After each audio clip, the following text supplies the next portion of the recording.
Quero aproveitar hoje essa oportunidade, no dia de hoje e amanhã, para fazer um balanço das atividades minhas durante, em especial, os 2 últimos anos aqui no Senado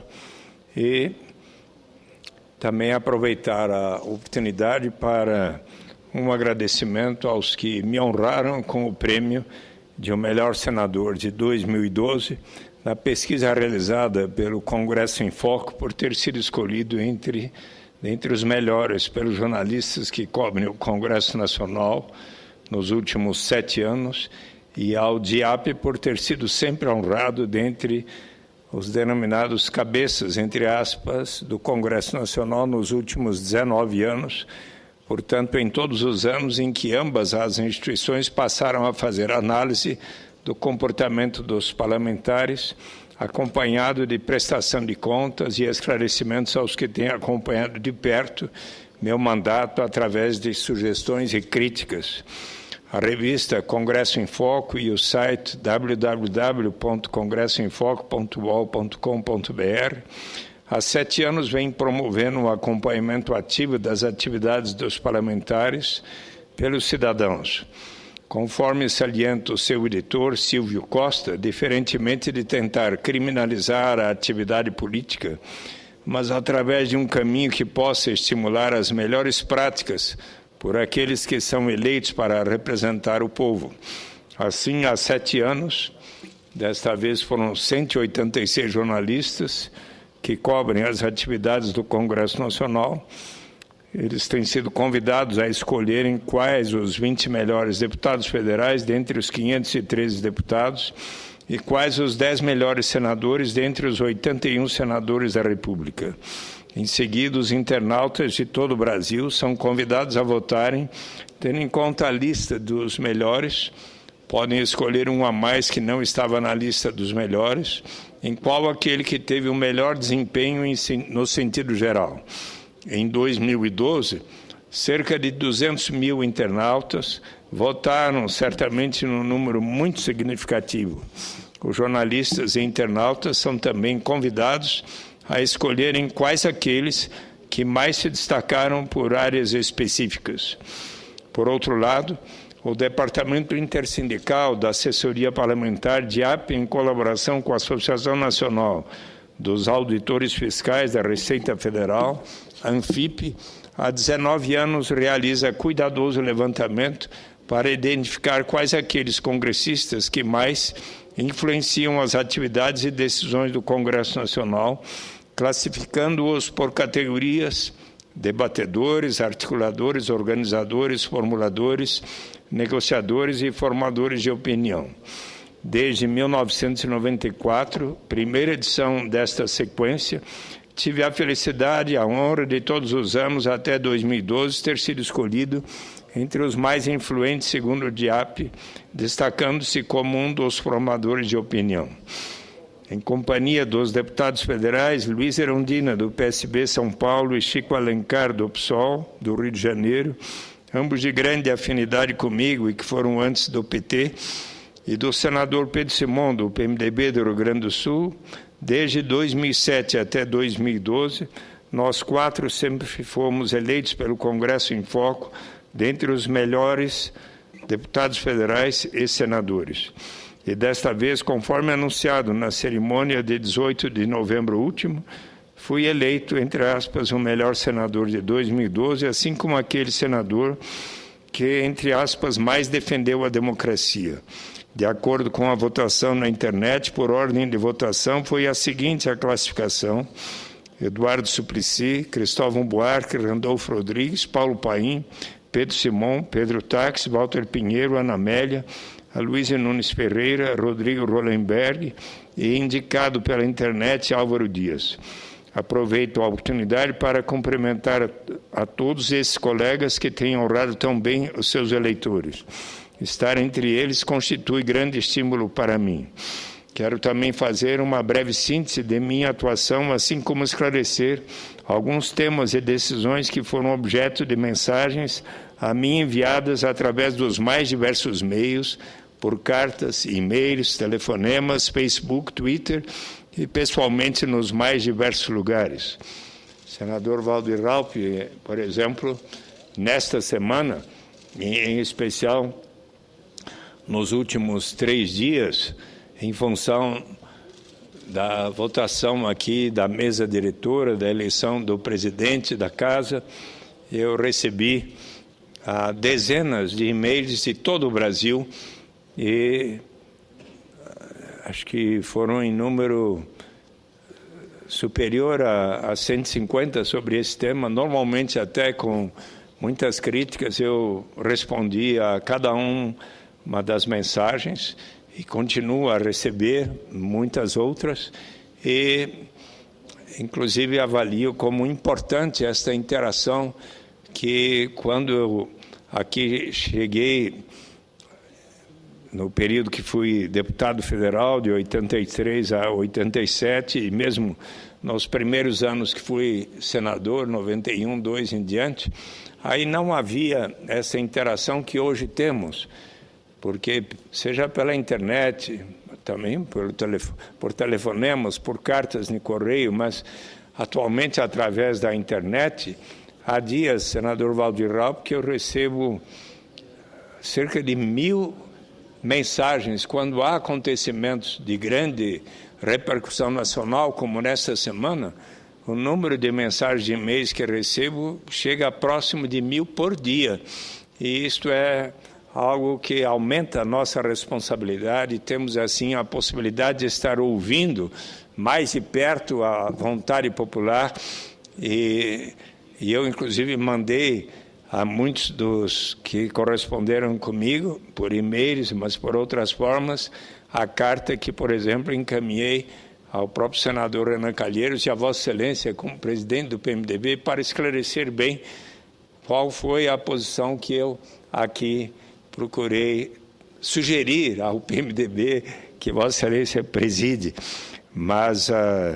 esta é uma possibilidade muito importante para nós, senadores, para bem estarmos conscientes das reações da população sobre o nosso procedimento aqui. Mas gostaria de registrar as principais proposições que apresentei nos anos 2011 e 12, o projeto o PDS do Senado, 297 de 2011, de 8 de novembro de 2011, que regula a consulta plebiscitária estabelecida pelos decretos 136 e 137 de 2011, que passa a exigir que, para o caso de criação de novos estados, seja consultada a população de todo o país, e para a criação de novos municípios, que seja consultada a população de todo o estado. Também o PDS, projeto do Senado Federal, 285/2011, de 11 de 10 de 2011, que convoca plebiscito sobre a construção de usinas nucleoelétricas do Brasil. A PEC, proposta de emenda à Constituição do Senado, 23/2011, de 7 de abril de 2011, que acrescenta incisos aos artigos 17 da Constituição para prever a realização de eleições internas diretas nos partidos políticos para a escolha de candidatos aos cargos eletivos, tanto para funções executivas quanto legislativas. Para candidatos em eleições proporcionais, os filiados deverão escolher homens e mulheres em igual proporção. É a proposta que eu faço para todos os partidos, inclusive, porque, por exemplo, se formos passar para o sistema de voto em lista, a minha proposta é que, antes da escolha feita eventualmente por direção do partido ou convenção, melhor é que sejam os próprios filiados que sejam convidados a escolher, por ordem de preferência, quais os que devem estar em primeiro lugar naquela respectiva lista. Também a proposta de emenda à Constituição do Senado Federal 12 de 2012, de 14 de março de 2012, que dá nova redação ao inciso 1º do artigo 217 da Constituição Federal para limitar a autonomia das entidades desportivas dirigentes e associações de acordo com os interesses da sociedade. Ou seja, se alguma dessas entidades, porventura, tiver um procedimento inadequado do ponto de vista do interesse público, poderá o órgão regulador interferir a respeito. Também a proposta de emenda à Constituição 8 de 2012, 29 de fevereiro de 2012, que altera as alíneas A e B do inciso 1º do artigo 96 da Constituição para determinar a realização de eleições diretas para os cargos de vice-presidente de presidente e vice-presidente dos tribunais de estados e dos tribunais regionais federais e assegurar a participação dos juízes vitalícios, conforme apelo que me foi feito por magistrados de todo o país. Também o projeto de lei do Senado 711 de 2011, de 30 de novembro de 2011, que institui a Política Nacional de Proteção aos Direitos da Pessoa com Doença Rara. O projeto de lei do Senado 564 de 2011, de 14 de setembro de 2011, que altera a Lei 9.504, de 30 de setembro de 97, para instituir a prestação de contas em tempo real pelos candidatos, partidos políticos e coligações durante a campanha eleitoral. No sítio eletrônico de cada partido e candidato serão registrados em tempo real as contribuições do poder público de pessoas jurídicas e físicas. Eu, aliás, proponho ao Partido dos Trabalhadores que, antes mesmo que seja apreciado e votado este projeto de lei pelo Senado e pela Câmara dos Deputados, minha proposta é que o Partido dos Trabalhadores dê o exemplo, à luz, inclusive, de toda a problemática havida na chamada, no processo penal 470, assim chamado mensalão, mas a partir de toda essa experiência e para corrigirmos quaisquer desvios de procedimentos, que venhamos a dar o exemplo e venhamos a registrar em tempo real todos os nossos candidatos e o partido como um todo, as contribuições, seja de pessoa física, jurídica e do poder público, ao nosso partido e a cada candidato, de forma tal que, às vésperas da eleição, toda a opinião pública poderá saber a natureza do financiamento de cada candidato e partido. Avalio que, como nós do PT defendemos, que devemos ter o financiamento público de campanha, inclusive exclusivo. Mas, enquanto não o tivermos, ou se tivermos apenas, digamos, o financiamento do poder público e, eventualmente, o financiamento de pessoa física, limitado em certo montante, para não haver exageros de quem tem extraordinário poder econômico, então, que possam as pessoas contribuir até um certo montante, modesto que seja, e eu acho que assim seria uma coisa bastante razoável e democrática. Lembremos-nos que, por exemplo, em 2008, o presidente Waldir Raupp, ali nos Estados Unidos da América, tivemos uma experiência notável, porque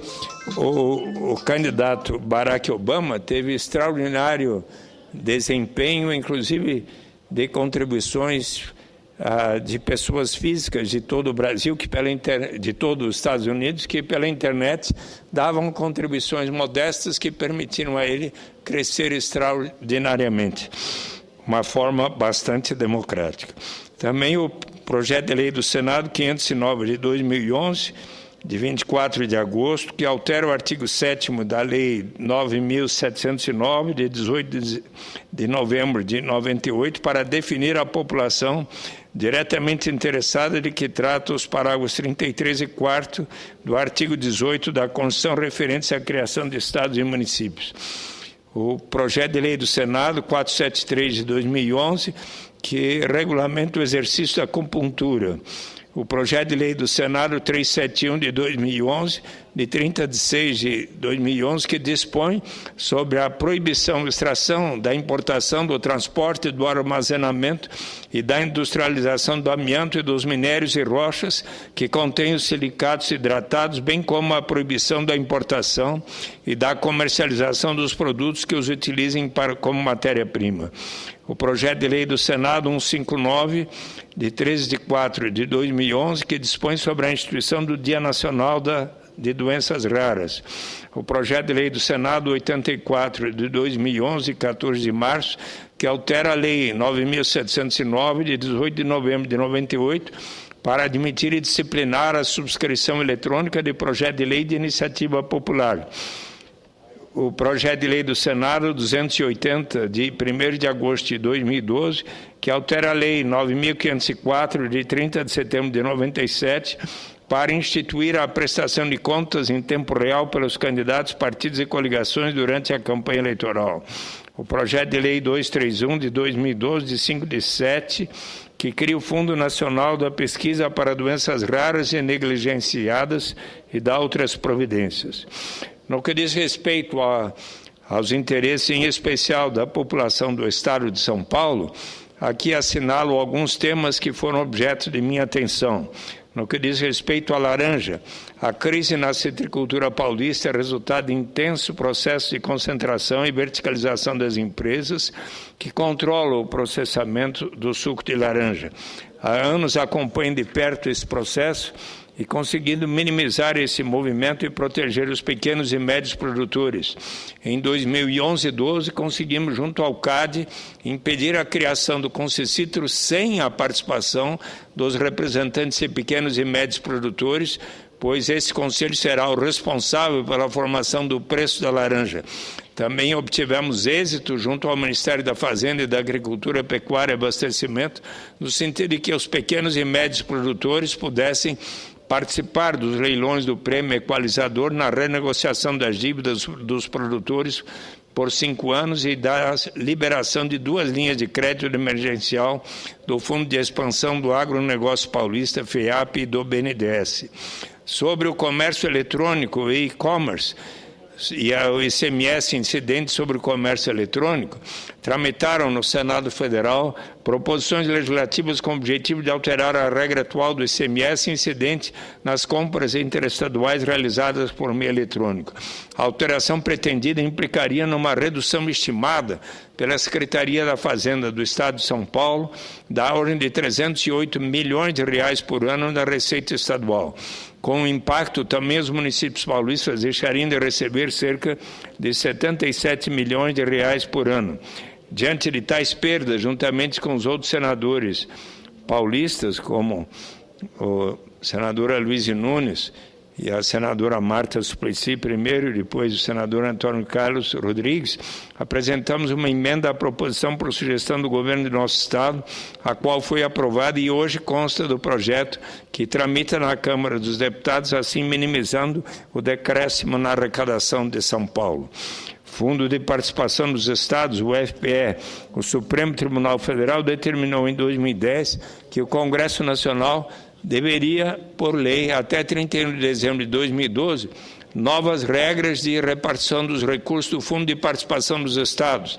Atualmente, segundo os critérios estabelecidos, 85% do FPE vão para os estados do Norte, Nordeste e Centro-Oeste e 15% para os estados do Sul e Sudeste. Estados com renda per capita menor têm direito a fatias maiores do fundo. No entanto, a lei ainda não foi elaborada pelo Parlamento, mas ensejou discussões na Casa, nas quais sempre postulei que o Estado de São Paulo não fosse prejudicado nas novas regras de partilha do fundo e, juntamente com as bancadas dos estados do Sul e Sudeste, pretendemos apresentar uma proposta de consenso. No que diz respeito aos aposentados do Banespa, desde novembro de 2001, atendendo aos justos reclamos dos aposentados do ex-Banespa, hoje sob o controle do Banco Espanhol Santander, tenho convocado o presidente do Banco Central para audiência na Comissão de Assuntos Econômicos, com vistas a explicar aos senadores suas ações visando solucionar o problema do uso do fundo dos aposentados. Também tenho procurado exigir o cumprimento do Ministério da Previdência para uma solução administrativa do passivo previdenciário e trabalhista desses aposentados, cerca de 14 mil, visando os acordos firmados no momento da compra do Banespa pelo Banco Espanhol em 2000. Assim, presidente Waldir Raupp, concluo aqui a primeira parte do meu relatório de atividades sobre os últimos 2 anos. Amanhã prosseguirei, já falando... Ainda, Perdão? Se quiser, tem mais 5 minutos ainda, se necessitar. Mas eu vou, assim, continuar amanhã. Quero apenas dizer, ainda sobre o Estado de São Paulo, que estou preparando um requerimento de convite ao secretário de Segurança do Estado de São Paulo, Fernando Grela Vieira, também ao secretário de Segurança do Estado do Rio de Janeiro, José Beltrame, e ainda ao secretário de Segurança Pública do Estado de Santa Catarina e também ao ministro da Justiça, José Eduardo Martins Cardoso, para que venhamos aqui a debater os diversos esforços que têm sido realizados nesses estados em cooperação com o governo federal, o Ministério da Justiça, para prevenir e diminuir a criminalidade violenta que preocupa muito a população do estado de São Paulo. Então, mas sobre isso falarei na próxima semana na Comissão de Constituição e Justiça, já é uma ação do ano 2013. Mas eu quero transmitir à população de São Paulo o quanto tenho procurado me empenhar para, no limite de minhas forças, aqui bem representar o povo paulista. Muito obrigado, presidente, senador Waldir.